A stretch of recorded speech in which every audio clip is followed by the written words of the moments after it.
currently in Suesca. I'm about 37 miles north of Bogotá, and I'm in this little pueblo. It is said to be the birthplace of rock climbing here in Colombia, and I'm sitting in this little square. So as with everywhere in Colombia, there is a little town square, and I thought there was a church, but I think it's a funeral home. I don't know if it's a church and a funeral home. There's a cultural center, there's a couple of cafes, a police station, ATMs. So there are 2 ATMs here, and there are tons of dogs running around. And if you do come here, it is really bright. My eyes, like the sun, I don't know if I'm just not used to it, but the sun is killing me right now because my eyes are so light and they really kind of hurt. So I have like my hat on. I lost my sunglasses, so I need to go find a bigger hat. Yesterday I got sunburned, so it is like, I think we're pretty high in the mountains. But I have to look. I'm gonna do a little voiceover of the history because I've learned that I'm not good at walking and talking. So today is gonna be a little historical tour of Suesca, Colombia.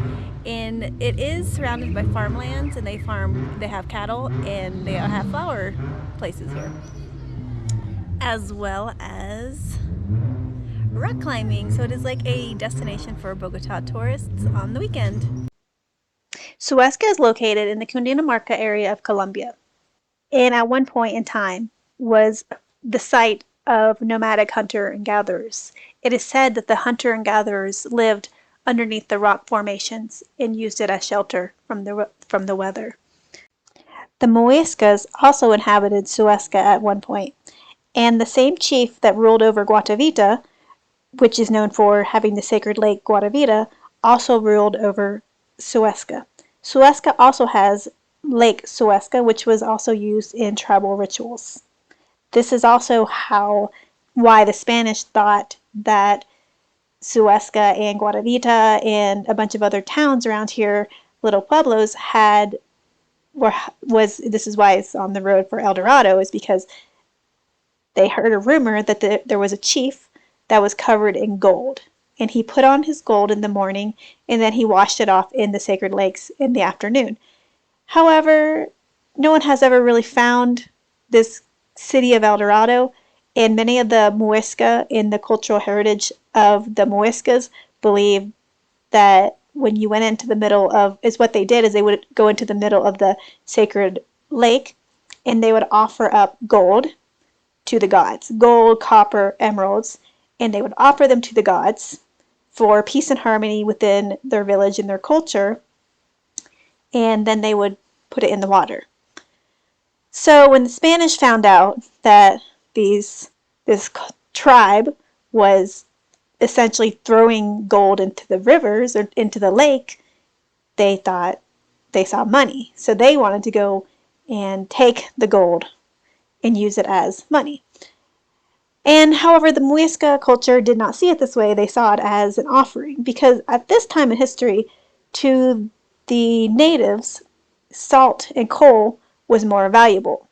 And that is why, also in Suesca, it was on the trade route of Boyacá.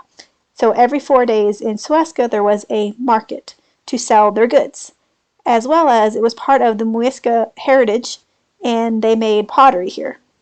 There's a few other towns in Colombia where the Muisca are known for their pottery. Villa de Leyva is one of them, as well as Riquira, which is next to Villa de Leyva. So that was also part of their culture. In 1530, however, so the Spanish came over. They wanted to find the gold. So Spanish conquistador González Jiménez de Quesada arrived in Suesca in March of 1537, and he founded what is now known as, what we know as, Suesca. So, but the rumors, the stories, the legends of El Dorado will continue. I will talk more about it when I go show you the next video on the cliffs. So that is also what is known here, is they found, at one point in time, archaeologists found 150 mummies circled around a center, and there was a mummy in the center, and that was said to be the chief of the area, and everyone else was buried looking at the chief. As well as in the Muisca culture, when the main chief died, another one of his family members would become chief. Typically it was like son or nephew, and he would have his ritual and go out to the middle of the lake and offer up gold or emeralds or copper, whatever at the time. But yes, they also found a lot of pictographs in these rocks around here, but they say a lot of them have been vandalized. As also there are rumors. So I guess the legend of El Dorado is not what the Spanish thought. They thought it was a golden city, which has never been found, and who knows, maybe it still does exist. But what they did find, if you go to Bogotá, there's a gold museum in Bogotá.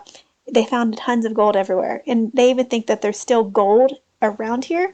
But when farmers find it, they melt it down and sell it. But who knows, that could be rumor also. So this is just a little quick overview of Suesca, what I have read about mostly. Yeah, that's it. In the next video, I will show you the famous Suesca, las rocas de Suesca.